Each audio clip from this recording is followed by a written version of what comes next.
Morning সবাইকে, কেমন আছো তোমরা? আশা করছি তোমরা খুব ভালো আছো। তো চলো আজকে নতুন একটা ভিডিও নিয়ে স্টার্ট করছি। তো ফার্স্টেই আমি সকালবেলায় ঘুম থেকে উঠে ফ্রেশ হয়ে নিয়েছি। আর কিছু কাজ ছিল, যদিও বা কোনো কাজ নেই, কারণ আমি এসেছি বাপের বাড়িতে। তো জানি বাপের বাড়িতে আসতে কোনো কাজ থাকে না, কিন্তু তাও বাচ্চার তো কাজ থাকে। তো সেটা কমপ্লিট করে এখন বসে পড়েছি জলখাবার খেতে। তো চলো দেখাচ্ছি জলখাবারে আমি কি খাচ্ছি। আজকে বলি তোমাকে জলখাবারের মেনুতে কি কি আছে। পাঁচ তরকারি, পরোটা আর আলু পটল দিয়ে একটা মাখো মাখো তরকারি। তো তোমরা জানিও যে জলখাবারে তোমরা কি কি খেলে। তো চলো, তারপর আমি স্নান দান করে রেডি হয়ে নিয়েছি দুপুরবেলার খাবারের জন্য। তো চলো দেখাই দুপুরবেলার মেনুটা কি। দুপুরবেলার মেনু অনেক কিছুই হয়েছিল, যেটা আমি খাইনি।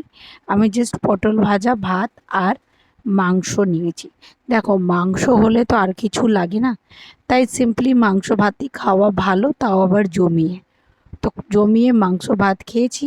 খাওয়ার পর সব কাজ শেষ করে দেন আমি চললাম এখন একটু রেস্ট করতে। তো দেখা হচ্ছে তোমাদের সাথে পরের ভিডিওতে। ততক্ষণে ভালো থেকো আর প্রচুর ভালো